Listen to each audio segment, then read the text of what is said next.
Reconnect with Rockers, and I am reconnecting with, I call him, he's a brother, he's a friend, he is a WDHA family member, the most innovative guitar player in music these days. And here's what I love so much about you: your own rules, your own desire, your own time frame, a spectacular talent and musician. I cannot say enough about Bumblefoot Thal. Plus, you're just a freaking great guy. I am so happy to have you on Reconnect feature. And you know what? Where do we begin? I want to start with you as somebody who's always traveling. You are a guy who, whether you're traveling for work, for band work, or philanthropic work, you are always on the road. What has it been like for you to not be on the road? You even more than any other musician that I know of, because in your free time, you're doing stuff too. Well, you find that it's the transitions from one kind of living to the other that's difficult. Not being there, like once you're in a different country every day, you're fine with that. That's your life and you flow with it. Once you're home every day, you're fine with it, you flow with it. But that little transitional period when you go from one to the other is definitely, that part can be tough. It used to take weeks to reacclimate to normal life. Now it's easy. Yeah, but it's nice to be in one place. It is. And if anything, I think a lot of people realized from all of this how much we truly needed to slow down. I hear it all the time, and I feel it myself. At least speaking for myself, I could say that you didn't realize how much I needed to slow down the pace and just stop and enjoy the moment a little more and just have some stillness and have some internal calm. I think when we all go back out, we're going to integrate a little bit of that back into our lives. Like instead of doing 7 shows in a week, 6 shows in a week, and a day to just kick back and do nothing. Yeah.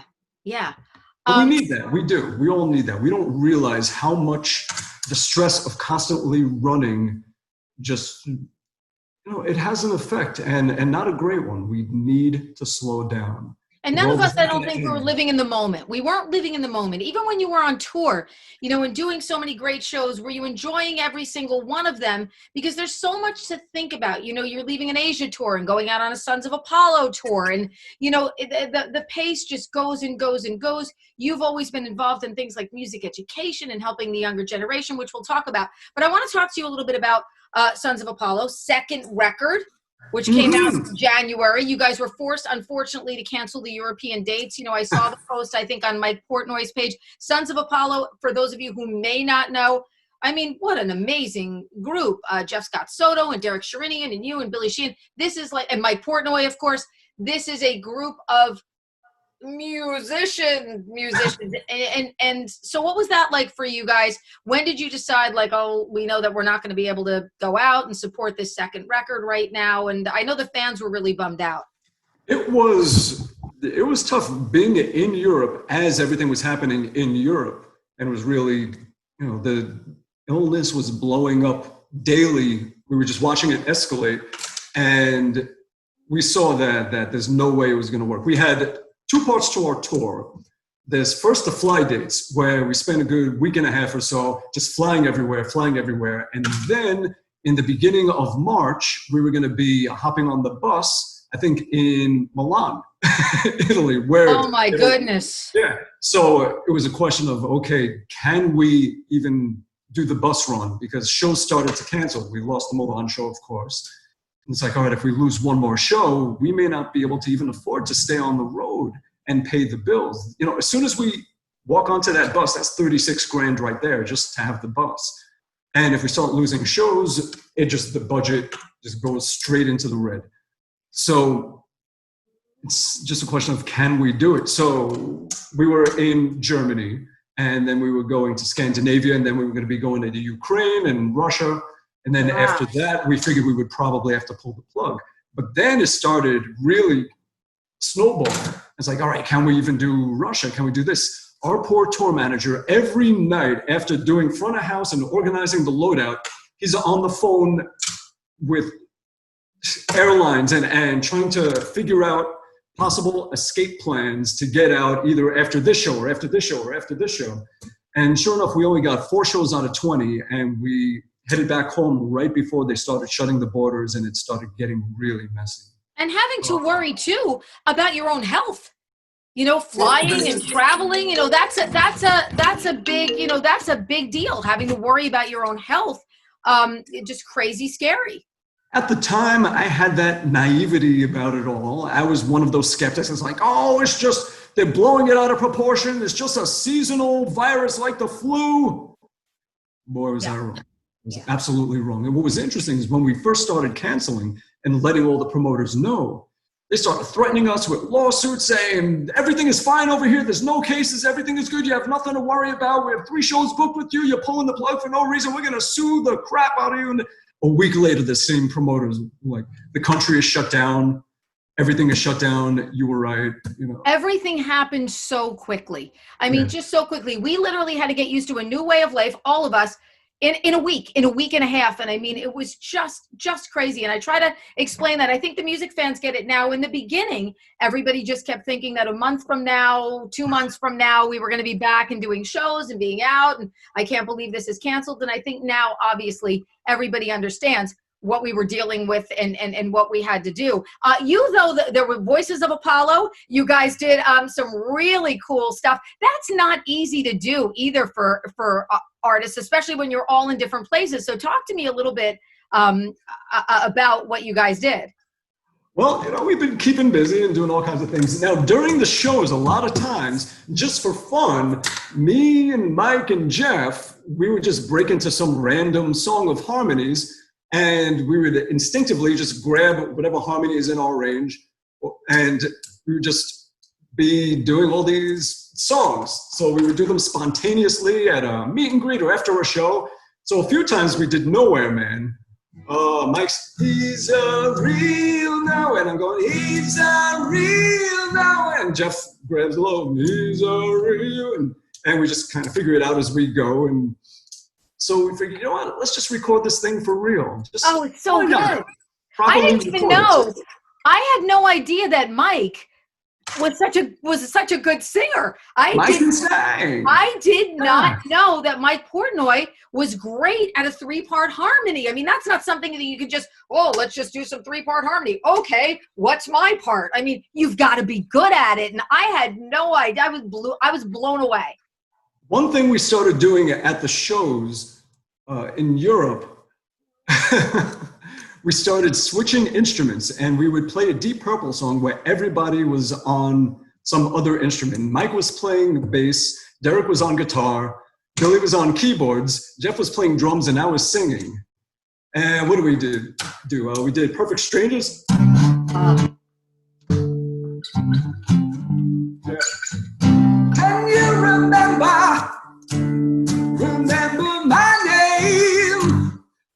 And we were all just doing different, and you'll find that most musicians can dabble in other things, you know, like Mike, he majors in drums, he minors in bass, guitar. But you guys are a super group. You guys are not most musicians. You guys are mega freaking talents. No, you'd be surprised though. Ron, you're such a humble guy. More talented than what they do in the band. Like most bands, if you take any member of that band, take them out of the band, and just sit with them for an hour, and they're able to do so much more. Because if you think of it in a band, let's say there's 5 people in the band. Each one of us is giving 20% to make 100% of what it is. So in that band, you know, I'm playing guitar, I'm singing, but outside of it, there's other things that I can do as well. You know, Mike, in the band, he sings, he plays drums, but outside of it, there's a lot more that he has to offer as a musician. And you'll find that most musicians are like that. What you see in the band are actually usually capable of a lot more. Yeah. Yeah. I mean, I can picture him on bass. I can picture him keeping like a beat, you know, because he's the percussive guy. But yeah, I mean, look, just fantastic. And speaking of acapella and acoustic, your acoustic records are some of my favorite records. It's funny because when you sent me the links, I was like, I already know about these. The Barefoot 3 collections are just so phenomenal. Whether you are doing an Iron Maiden tune or whether you are doing Rufus and Shaka Khan, hello, just brilliant. Or Tiny Dancer. You know what I didn't know about you? I always knew you were a good singer. I didn't know that you have such a sweet voice, and you sing so many different styles. Come On Eileen. which sounds to me like totally Celtic. Like you totally captured that vibe. I didn't know though on like a Tiny Dancer how sweet your voice actually is. These acoustic records are gems. They are like little nuggets that people have to find. I want people to be able to find them because I'm telling you something. They will be a soundtrack to your summer. Let people know right now, if they're looking for like Barefoot 2 and 3, where can they find them, Ron? What's the easiest way to get them? Just on Bandcamp. Bandcamp has become like my go-to thing for putting out music, more than Spotify and Apple Music and everything else. So just bumblefoot.bandcamp.com. They are fabulous little gems. I mean, just amazing. And your voice is just so incredible. And it's you and a guitar. And then, some of the tunes have a drummer percussion. Yes, my friend Kyle Hughes. He lives out in the UK. This young dude that, God, how many years ago? It was maybe 4 years ago. I was touring through the UK, and he was in the opening band, and his band said, how about we be your backing band for the show, and we'll learn all your songs and everything. And this kid Kyle just stole the show. He was like 16 years old. Wow. And he was just such a showman and just kicked butt and sang backing vocals, and he was great, and stayed in touch with him, and we did more stuff together, and now he's my drummer.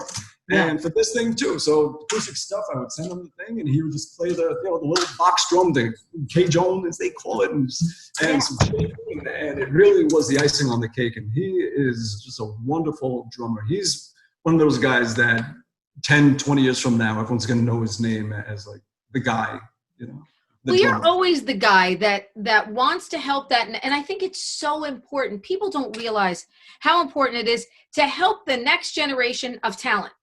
What would we do without our next generation of talent? Our kids that are getting inspired by Bumblefoot, by Mike Portnoy, to pick up an instrument. I always say the thing I loved and I will miss the most about a Prince show is when you would go to a Prince show, whether it was a musicology tour or whatever, he would say, hey kids, this is what a bass drum sounds like, and I mean, just make sure that next generation knew that picking up an instrument is pretty freaking cool. Now, you've been working also with these kids. I was looking at the YouTube video. How talented are these kids that you've been working with out of Israel? Holy crap. Oh, the Doties, yes. The Doties are so good. Yeah, they're really good. So, yes, the Doties, Dodies, the Doties. It's just two members. The guitar player, singer, he's got this like Kurt Cobain, tortured artist, real poet. He is. He's a deep dude, and great singer, great songwriter, great everything. And the drummer plays the whole kit with just one arm. And he plays it as good as anybody's going to play with two arms. And with his left hand, he's playing keyboard synth while singing backing vocals, and he grooves. He totally, and they're just phenomenal. They put on a great show. They're so full of energy.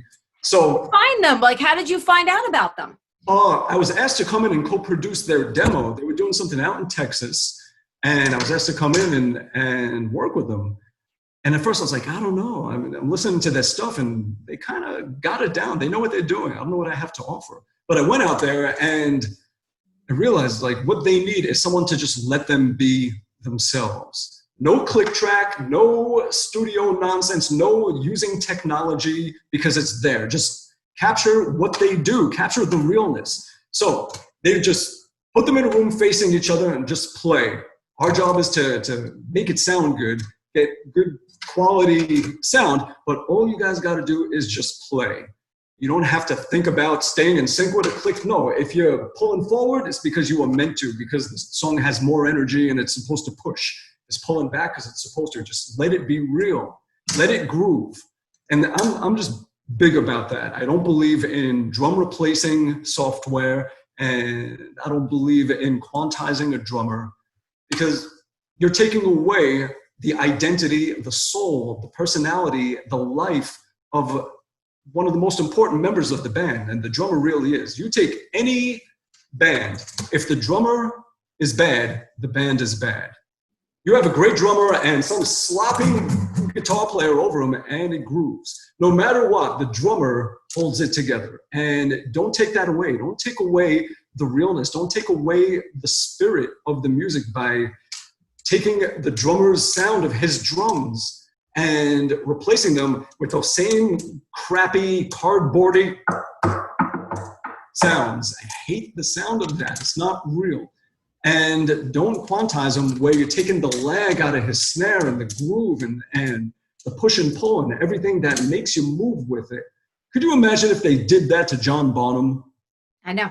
Just picture Levy if they quantized it, you know.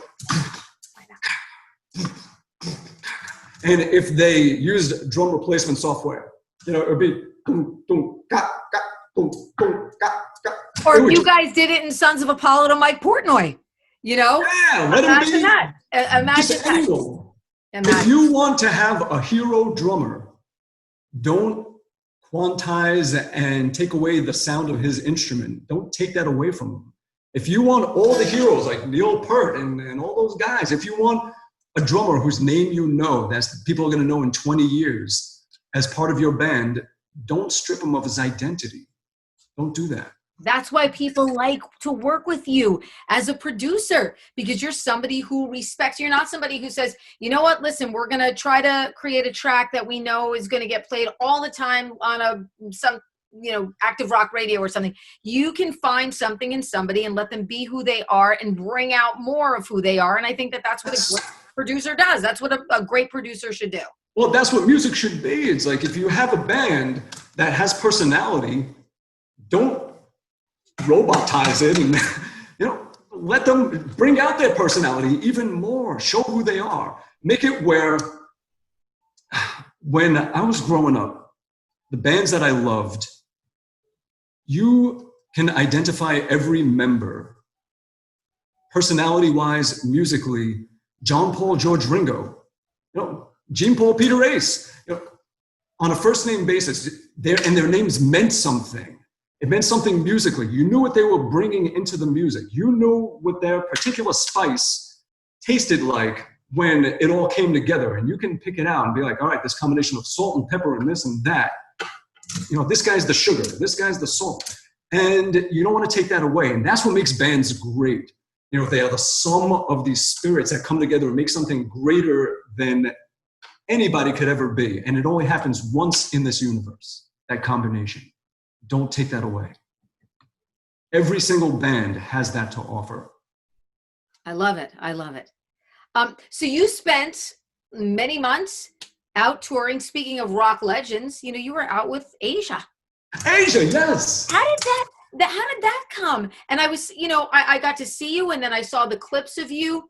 And you just killed it every night, and you were doing vocals and playing guitar. And I mean, it was really, what a great experience, and playing with those guys, those legends who I'm sure you grew up idolizing as a kid. Sure. I mean, just being on stage with Steve Howe. I can't even imagine. With him. And just all the guitars in his rack of guitars. It's like, that's the one he used with this. That's the one he used on this Yes album. That's the one he did with this. It's like, yeah, that was great. When you were like a high school kid, did you have ever imagined I'm going to be on stage on tour with Steve Howe and Jeff Downs and playing with these guys? I mean, if anybody told you that when you were like an 18-year-old kid, you would have been like, you are insane. Go check yourself into a place, correct? Yes. Yeah. But that's the beauty of life and of being a musician or just anything, just being alive, is that every year you can predict. If you just change the number of the year, 2020 to 2021, wherever we're going to be on June 19th in 2021, it's not something that we could ever predict. Anything can happen. And that's a good thing. You got to roll with that. And you got to enjoy the roller coaster. So yes, did I ever think that I would be playing with Carl Palmer or Jeff Downs or Billy Sherwood or Steve Howe or no. But I never thought that about anybody that I'm playing with. You never know. You just roll with it. And all we can really ask for at the end of our days is to be able to look back and say, I lived a full life. It had big ups, big downs, everything in between. I lived. Yeah. That's what you want to go for. Yeah. And that's what I love about you too. You're such an innovative music maker, and you're somebody who's not afraid to live sort of by his own rules. You know, I know you, and I know your fabulous wife, Jennifer. She's such a great lady. And you guys are just very happy people, and you sort of, you travel together and you do what you do together, and you make music, and she supports you and you support her. She's a veterinarian. She's got a very incredible, noble profession. She's just a great lady and just super great people. And I think that that's what it's all about. I mean, there's so many things that we can talk about. We talked about your producing. We talked about the great solo stuff. We talked about your band stuff. I want to talk a little bit also about your entrepreneurial sense. You've got the great hot sauces. You got Bumblicious and Bumble F and the great, your good gourmet sauce and stuff. What made you decide that getting into the food business was something that you would have a little bit of an interest in? Because I love to eat. Yeah. I love to eat. In fact, I make music so I can go on tour and travel to different places and eat food. To eat Thai food in Thailand, Indian food in India. Yeah.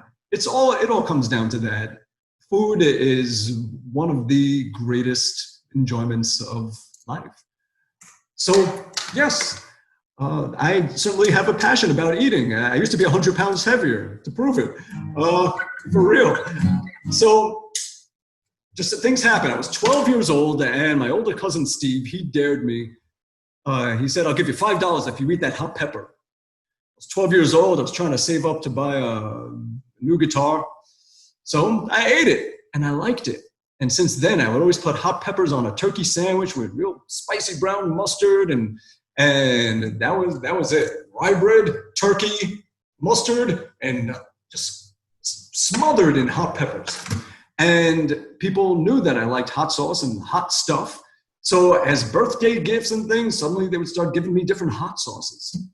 All different ones, strange ones, like this grapefruit habanero one, or this one that has this and that. And next thing I knew, half my fridge was just full of bottles of hot sauce. There was no room for food. It was just all hot sauces. And I used to go on the road, and I would keep a vial of just this, like I would bring the hottest stuff. It wasn't even sauce anymore. It was just the molecular compound that makes sauce hot. It was just capsaicin and oil that you can't even touch it. It was a weapon. And I would keep that with me, and I would be anywhere, and I would just pull out this vial, and I would just put like a drop into the food. And so it reached a point where a friend of mine, I started looking into it. I reached out to some companies, said, I want to get into making my own hot sauces. Because just like music, you get inspired by it, you fill your world with it, and then people share it with you, and you want to share it back, and then you want to just start making it. You want to start making your own and sharing that with people. It's like everyone inspires you, makes you feel so good from this, and you want to give that back, and you want to make your own, a piece of you that you're giving to people. Well, the same thing happens with food, with hot sauce. And why hot sauce? Because people that, and I've given this a lot of thought, I have, people that love rock music and metal music, they love giving people the biggest high and the most intensity that they can give. Now, what is the food version of metal? It's hot sauce, it's spicy food, because nothing is as sweet or as sour or as bitter or as anything as something can be hot, where it leaves you screaming for 10 minutes and going like this for a half hour. No other element of food can give you that. So I think the thing that makes us want to give people the greatest reaction we can with music is the same thing that we want to give people the greatest reaction we can.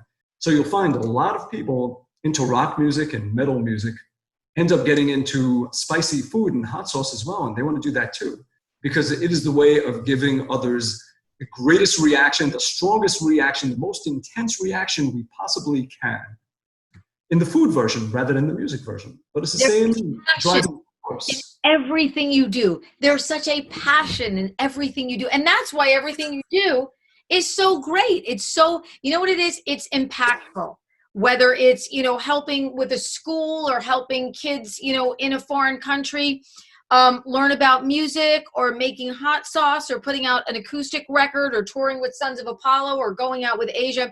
Everything you do is so impactful because you just have that passion and that true, you're from the heart, authentic performer, and I don't think there's any hiding that. Well, you have to be. What's the point if not? Like, either give every fiber of your existence or you're just wasting the world's time. Don't do it if you're just gonna. Are we allowed to curse on this thing? Yeah, absolutely. Okay. I'm making an effort to not curse as much. No, you're good. You're good. I got you. Not that it's a big curse or anything, but don't half-ass it. Don't bullshit. Don't, just like with Asia, I spent about 2 months relearning how to sing so that I can make the songs feel the same way John Wetton did, so that when people listen to it, the voice isn't going to sound completely foreign where the song doesn't hit them the same way. Because what I realized is that if you change the tone of the singer's voice, it's like changing the words or changing the melody. It just doesn't feel the same. Like, if you're singing, it sounds wrong. If you're singing it all, dirty and gritty, I never meant to be so bad. Also, it sounds wrong. You have to sing it the way people fell in love with it. You have to give them that same delivery. You can't reinvent it or change it or do anything like that. This is about them. This is about the people coming to the show that want to relive that moment when that song was a soundtrack to something in their life. And you can't take that away. If anything, you have to try and make that happen. Now, does that mean being a copycat or a tribute act? In your own way, yes. Because you'll never be that person. You'll never be the person you're copying. So no matter what you do, you're going to sound like you. But at least dress appropriately, dress accordingly, sing it the way that singer sang it. It's you singing it that way. So I had to learn a whole other way to sing because I was always very, how can you say it? Old school metal, high range, a lot of vibrato, very in the front, like Iron Maiden was kind of my thing, like that kind of,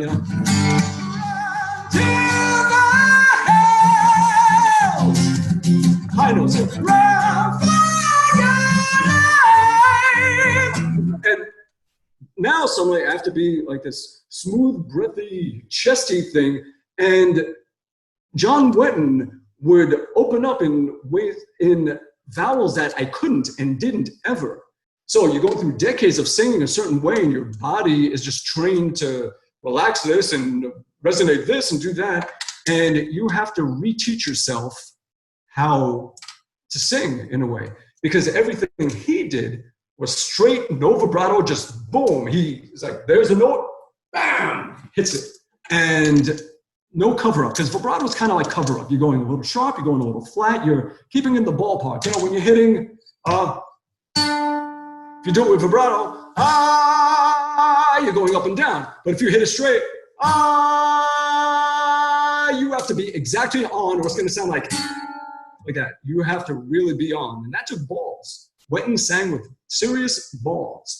I needed to grow those balls to do that. And also, he would open up on E's and Oo's, which is not the usual thing. Like usually it's going to be, you open up, hey, oh, ah, that kind of thing. Ah, eh, oh. And he's going E, ooh. I didn't know how to do it. It's like you go to push it and it doesn't work. And I had to learn how to relax, lift the back of the tongue, ease up on this, and be able to just hit these vowels that I normally wouldn't be able to hit a high note on comfortably. And it took a good 2 months to figure that out and to train the brain and the body to do all the things naturally that needed to be done to suddenly learn how to sing like a whole other person. And, back, I could have died. So like to get that kind of thing, yeah. You're teasing me, but you're teasing me with like a little, I'm getting like a little snippet, like I'm getting a little snippet of Soul Survivor. I'm getting a little snippet of Heat of the Moment. I'm getting a little snippet of I've run to the hills. I'm getting sick of your solo stuff. I'm getting a little. I want to. I mean, I was gonna hit you with a final question, but can I? You got the guitar there? Can I get a? Could we get a little something? Something? I'm just going to keep on teasing you with little snippets. Give me, but just getting back to the vocal thing, unless we're running give me a couple more snippets. I love them. So that's what I loved about doing these albums, these acoustic records, it's been this personal challenge of trying to figure out what makes all these different singers tick and what they're doing. And it's almost like acting and trying to become the person that you're trying to be. And it's mind-blowing. Like the work is mind-blowing. I want people really to check out some of this stuff, because you're like, oh, Run to the Hill, Wasted Years. You were doing Wasted Years.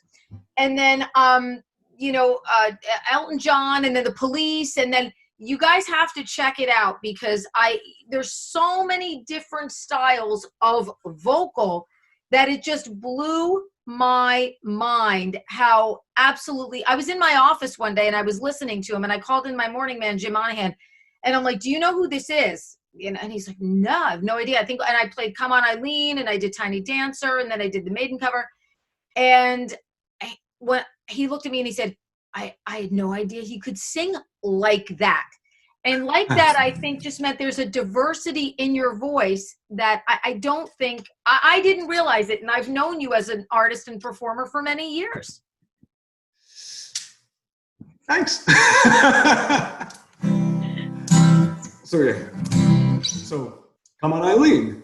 You have to feel like you're crying, and you have to sort of like close your nose, and it's like, oh, Johnny Ray.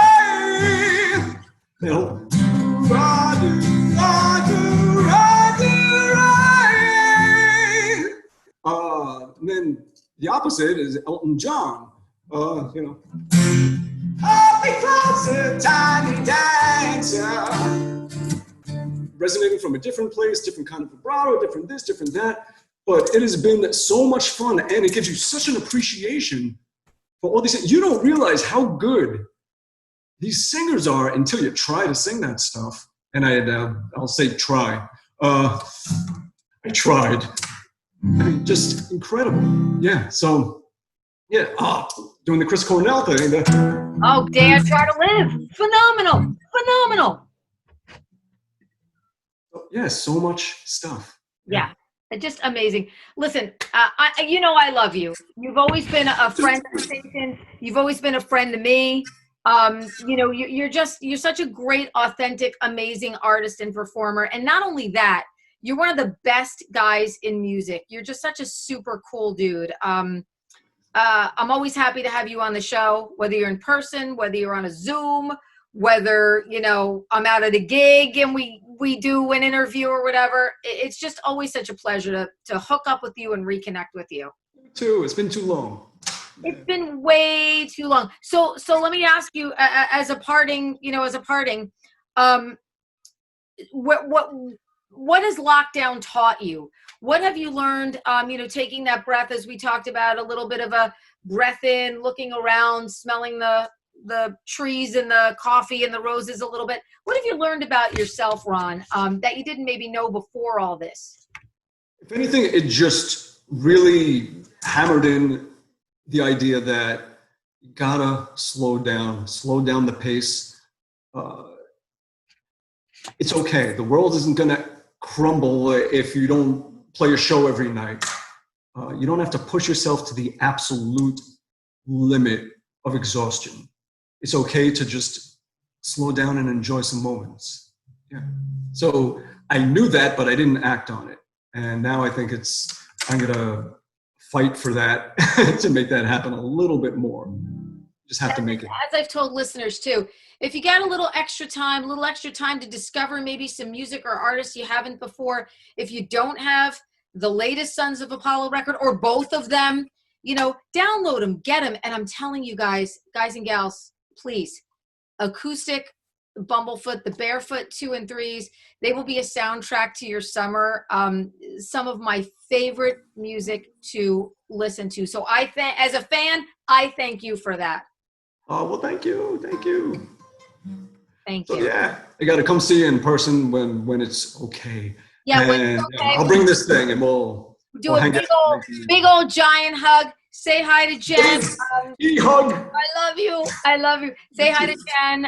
Will do. Thank you so much for being with us on Reconnect with Rockers. It's always such a pleasure, and I just adore you. And until we meet again, my friend. Yes, thank you so much.